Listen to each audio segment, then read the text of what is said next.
राधे राधे दोस्तों, आज के इस वीडियो में मैं आपको सुनाऊंगी फाल्गुन कृष्ण पक्ष की विजय एकादशी की विधि एवं महात्म्य तथा विजय एकादशी की कथा। युधिष्ठिर बोले, फाल्गुन कृष्ण एकादशी का क्या नाम है, सो कृपा करके मुझसे कहिए। श्री कृष्ण बोले, हे राजेंद्र, इसका नाम विजया है। यह व्रत करने वाले को सदा विजय देने वाली है। इसके व्रत का महात्म्य सब पापों को हरने वाला है। नारद जी ने ब्रह्मा जी से पूछा, हे सुरश्रेष्ठ, फाल्गुन के कृष्ण पक्ष में विजया तिथि का व्रत और महात्म्य कहिए। तब ब्रह्मा जी बोले, हे नारद, पापों को हरने वाली उत्तम कथा मैं कहता हूँ, उसे सुनो। इस प्राचीन पवित्र और पापनाशक व्रत को मैंने किसी से भी नहीं कहा है। विजय एकादशी निसंदेह मनुष्यों को विजय देती है। आइए अब सुनते हैं विजय एकादशी की कथा। जब रामचंद्र ने वनवास के समय सीता और लक्ष्मण के साथ पंचवटी में निवास किया तो सीता को रावण हर के ले गया। उस दुख से रामचंद्र जी बहुत संतप्त हुए। वन में भ्रमण करते हुए आसन मृत्यु जटायु को देखा और कबंध नामक दैत्य को मारा। रामचंद्र जी से सीता का वृतांत कहकर जटायु भी मर गया। रामचंद्र जी की सुग्रीव से मित्रता से वानरों की सेना इकट्ठी हुई। फिर हनुमान जी ने अशोक वाटिका में जानकी को देखा। राम जी की अंगूठी सीता जी को देकर श्री राम जी का काम किया और लौटकर सीता जी का सब वृतांत सुनाया। रामचंद्र जी ने सुग्रीव की सलाह से लंका को प्रस्थान किया। वानरों के साथ समुद्र तट पर जाकर रामचंद्र जी अथाह समुद्र को देखकर आश्चर्य करने लगे और लक्ष्मण जी से बोले, हे सुमित्रे, किस युक्ति से समुद्र को पार किया जाए, क्योंकि मगर और मछलियों से भरा हुआ यह सागर अथाह जल से परिपूर्ण है। मैं ऐसा उपाय नहीं देखता जिससे सुख से पार जा सके। लक्ष्मण जी बोले, हे पारण पुरुषोत्तम, आप आदि देव हैं।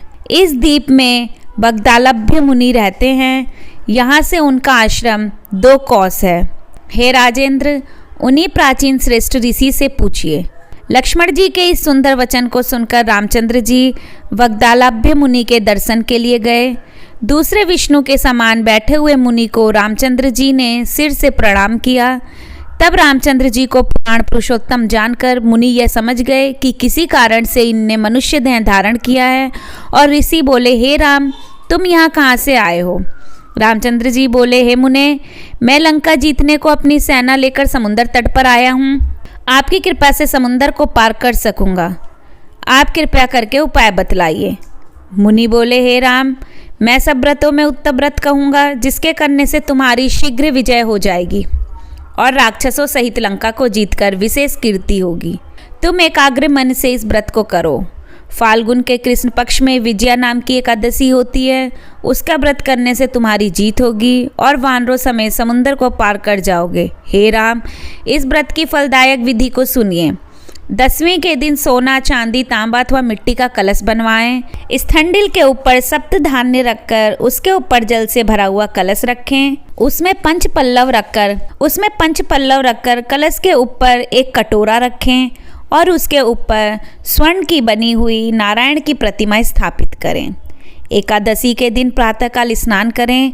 कलश के ऊपर नारियल रखकर नारायण की मूर्ति का धूप, दीप, अनेक प्रकार की नैवेद्य और अनार से भक्ति भाव से पूजन करें और दिन को व्यतीत करें। मूर्ति के सम्मुख रात को जागरण करें। द्वादशी के दिन सूर्य उदय होने पर नदी, सरोवर अथवा जलाशय के पास उस कलश को ले जाकर विधि पूर्वक पूजन करें। हे राजेंद्र, मूर्ति समेत उस कलश को विद्वान ब्राह्मण को दे दें। हे राम, इस विधि से सेना समेत यत्न पूर्वक इस व्रत को करो, इससे तुम्हारी विजय होगी।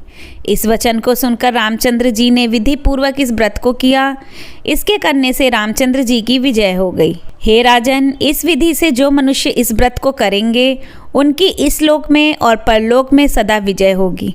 ब्रह्मा जी बोले, हे पुत्र, इसलिए विजया का व्रत करना चाहिए। विजया का महात्म्य सब पापों को नाश करता है। उसके पढ़ने और सुनने से अश्वमेघ का फल मिलता है। यहाँ पे हमारी व्रत कथा समाप्त होती है। इसी तरह की अन्य व्रत कथाओं को सुनने के लिए मेरे साथ जुड़े रहें भक्ति दीपिका में। हर हर महादेव।